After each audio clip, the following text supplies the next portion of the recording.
Yo, welcome back to another episode of A Shot of Rose. Up this week, I give you a think piece and we talk about when a woman holds you down. Let's go ahead and let's get it.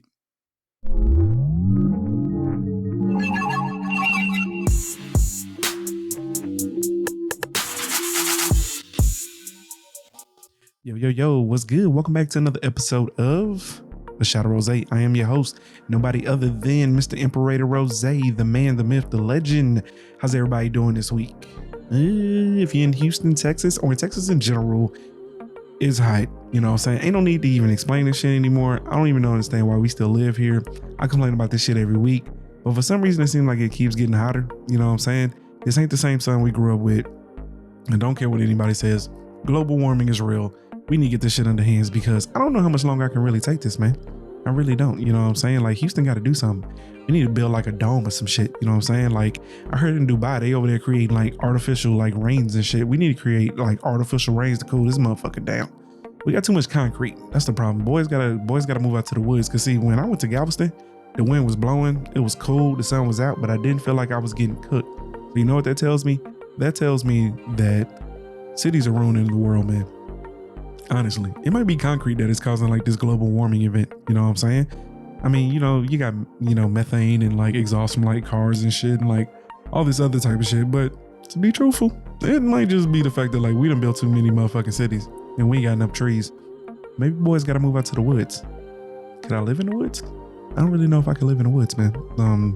I need to be around people, although I don't like people.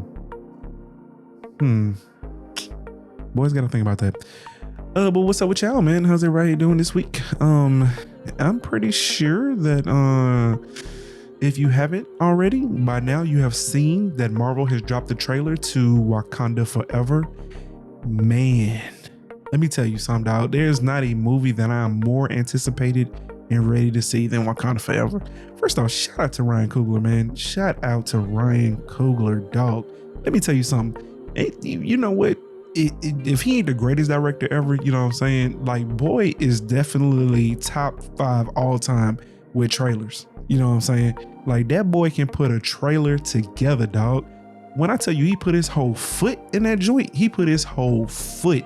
I'm talking about from the music, the shots, the cutscene, the powerful monologue from Angela Bassett. Bro, it is easily one of the best trailers I've ever seen. And it was a teaser. You know what I'm saying? Like, it was a teaser and that trailer was that phenomenal, boy. Even the first one, right? Like, think back to the first one, man, where he was playing the Run the Jewels track, bro. And you know what I'm saying? He did the little spinning thing with the camera with, Chadwick Boseman. He's walking up to, you know what I'm saying, a chair for the first time. Bro, it's like big dog. Like, this boy doing big things, man. Like, just talking about thinking outside the box. Saying glad they bringing Namor, saying if you don't know much, then, get caught up. But man, the movie looks amazing. I'm not gonna lie to you. I will tell them this though, because, I'm not above criticism. In that first one, saying the CGI was a little off, you know what I'm saying? So I hope they got that shit together this time because, we definitely need to fix that shit. But outside of that, man, the first movie was amazing. This one looks equally as good.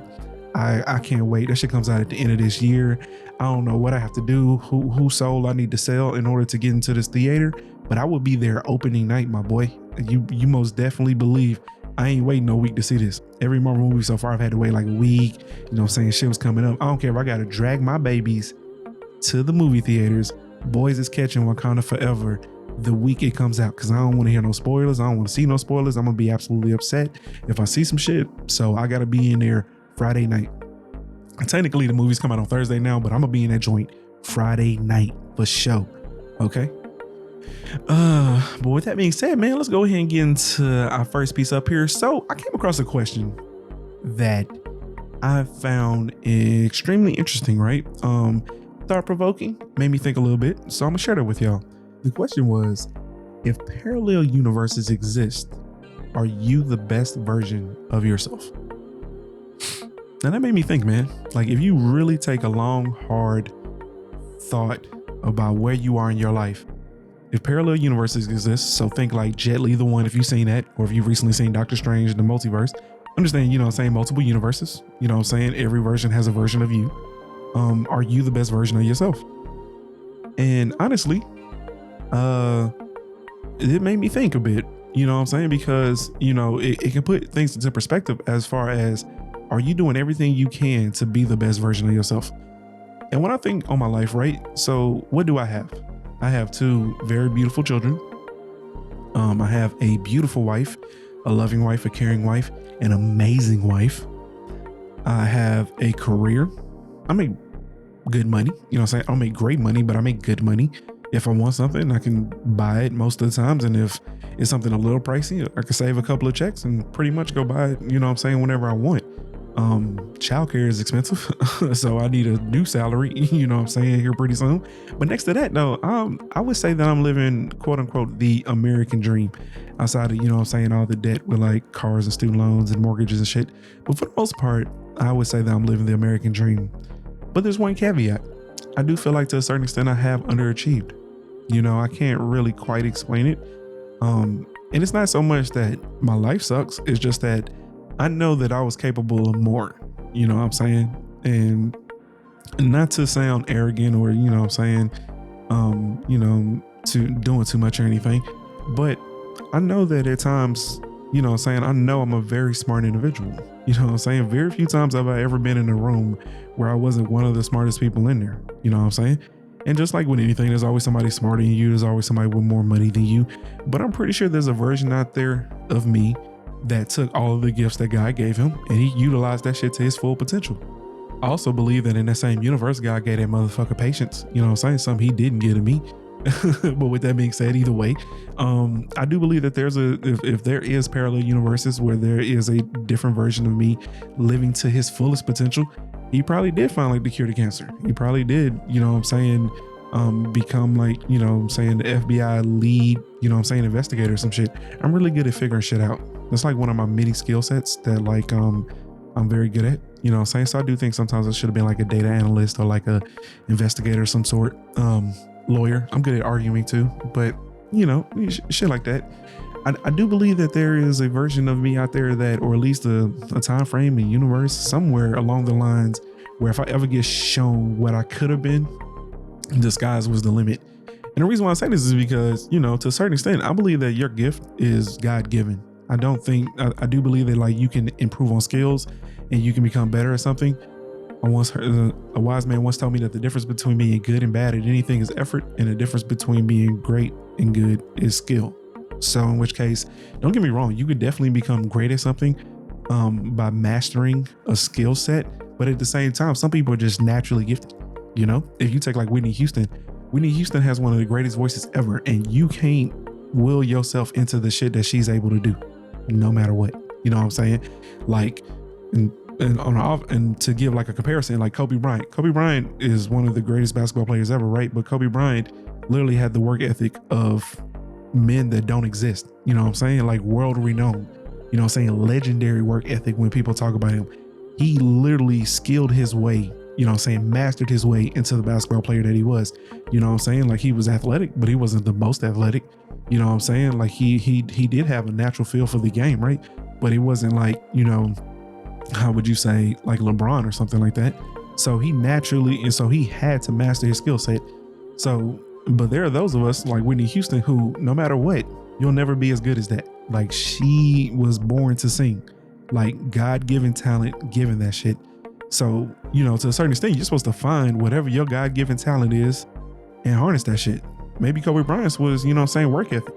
I once heard somebody say that if Kobe Bryant had been a lawyer, hey, he'd been a doctor, and he'd been anything else, he'd have been one of the best in that field because that's just the type of work ethic he had, So in which case, I think back on times where, I used to be in band, right?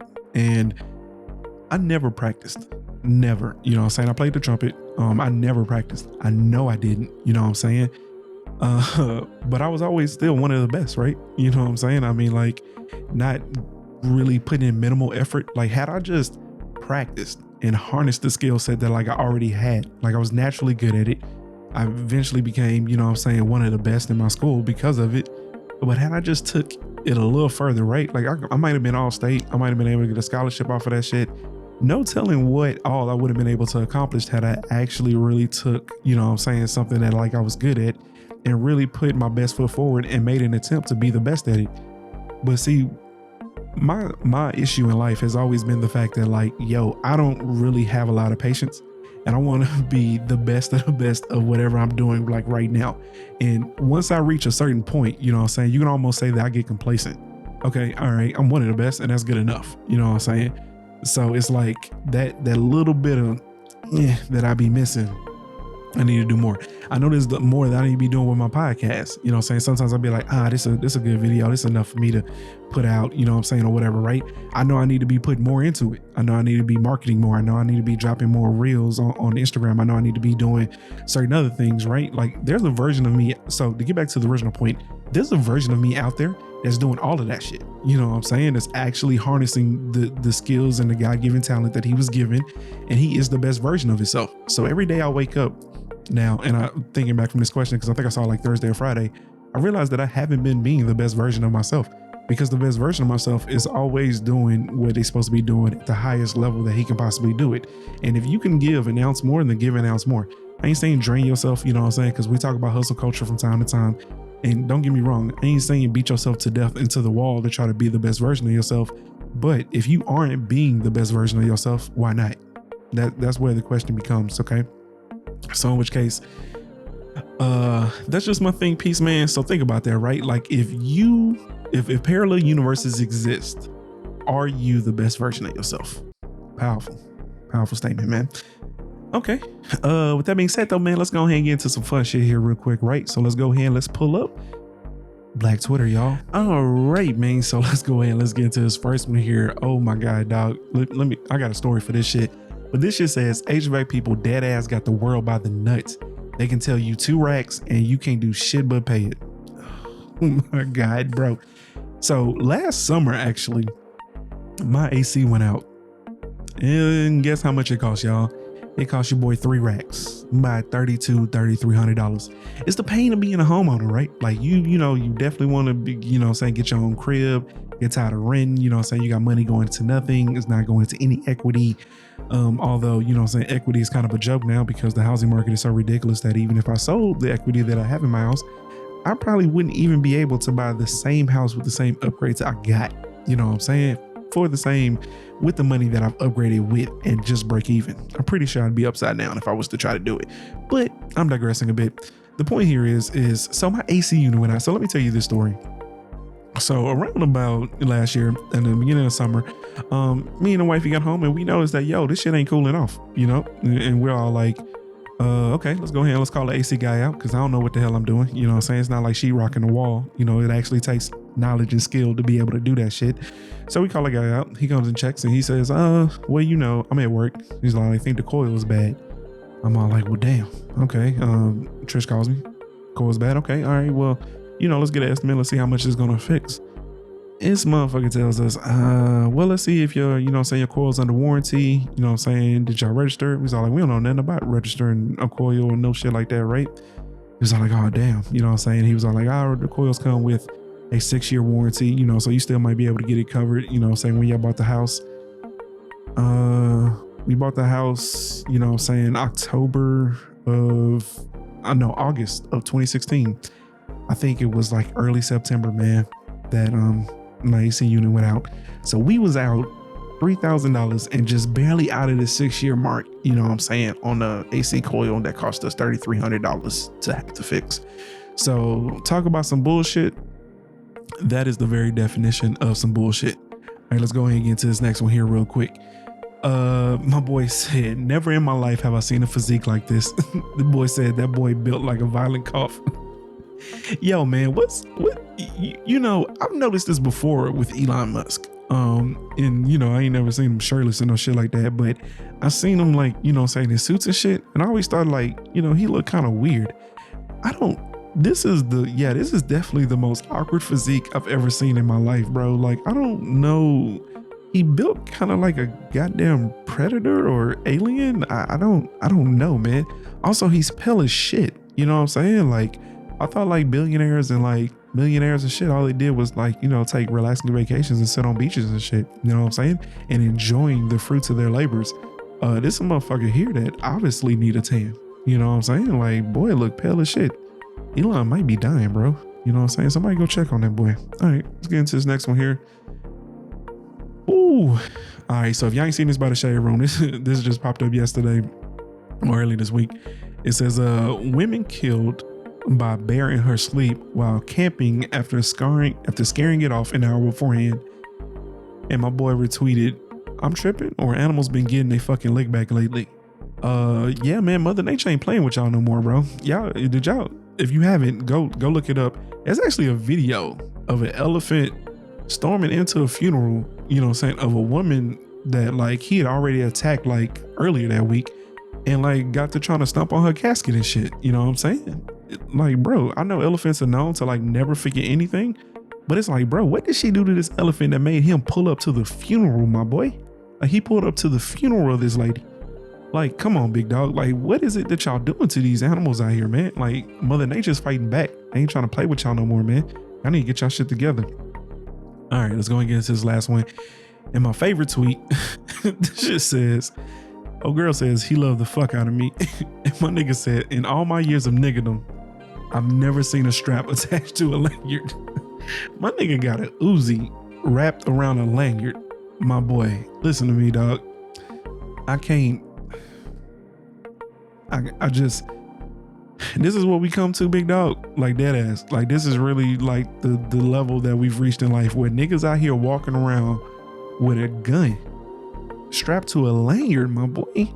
Like big dog, like we gotta do better, man. We absolutely gotta do better. I don't know who needs to see this. I don't know who needs to hear this. But all I'm saying is yo, man, y'all gotta get y'all shit together because there's no way you niggas should be out here walking around doing some goofy shit like this. All right. Cool.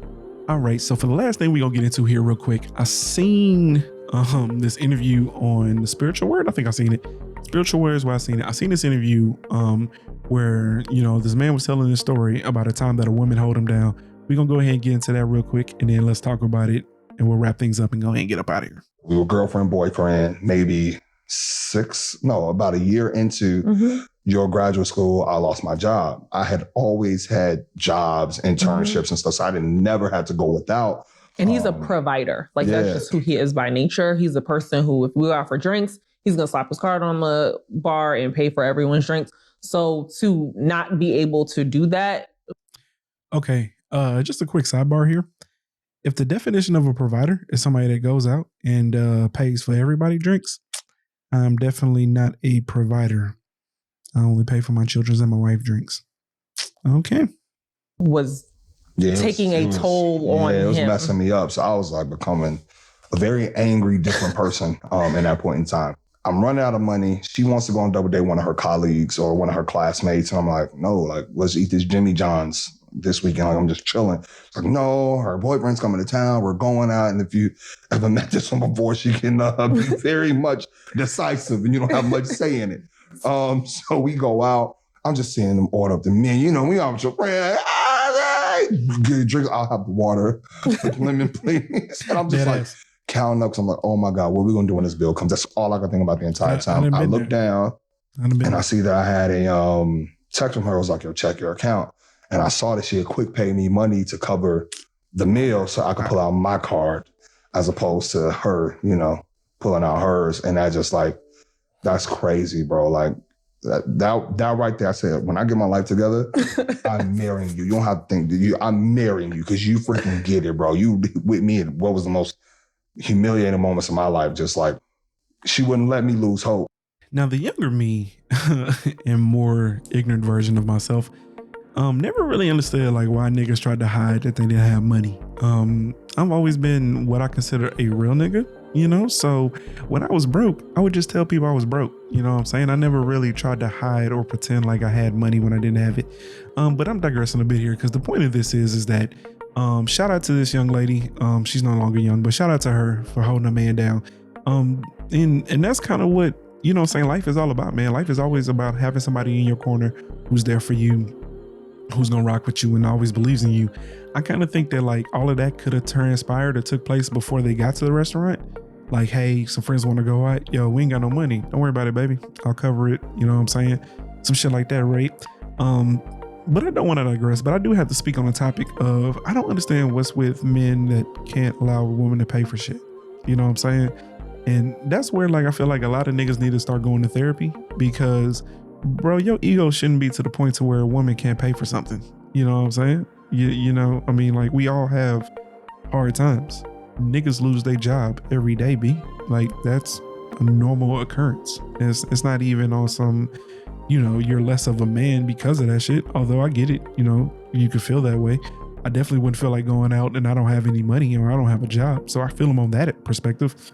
But where I don't understand is that people lose their job every day, bro.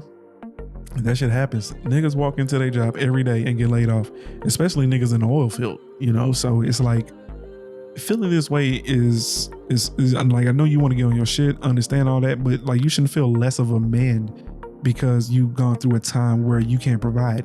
You should feel less of a man if you sitting on your ass wallowing and not getting the fuck up and doing something about it. Okay. But you know, that's why having a good woman is very important, right? Because then when you're at your lowest moments, when you're at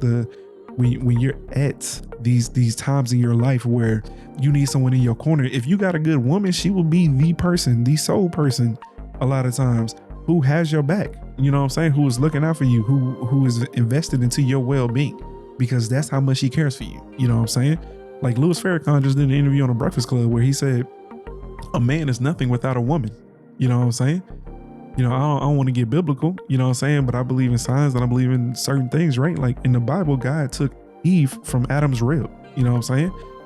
Like, understand that, like, that's how I feel when I look at my wife, you know what I'm saying? Like, she's a part of me, you know what I'm saying?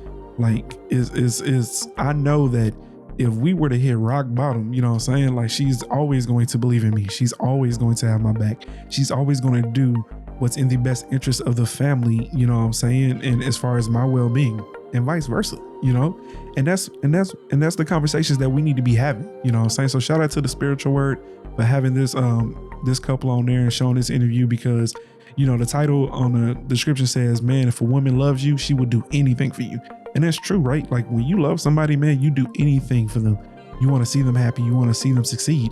So like, we got to stop these goofy conversations where we're always talking on the internet. And I know it's getting redundant, but it's like, yo, like, this ain't real life, bro. Like, I stress this all the time. I know a lot of men out here and married to beautiful women who got their back and are enjoying life, having beautiful children, you know what I'm saying, advancements in their careers, you know what I'm saying, move up in life, climbing the social ladder as far as social economic and all of that, because when they get home, you know what I'm saying, they got a good woman to come home to. And then, you know, rainbows and sunshines and roses and shit every fucking day, you know what I'm saying? But like, y'all out here making a lot of shit look harder than it needs to be, and it's really not that goddamn complicated. Okay.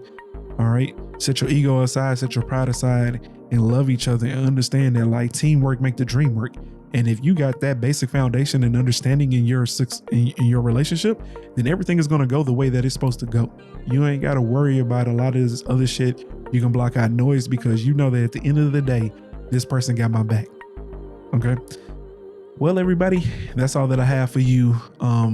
Another episode in the books. If you made it this far, do me a favor, go ahead and like, subscribe, and turn on those notifications. It's been real. Great seeing y'all again. Make sure you catch your boy. Check me out next week. As always, goodbye.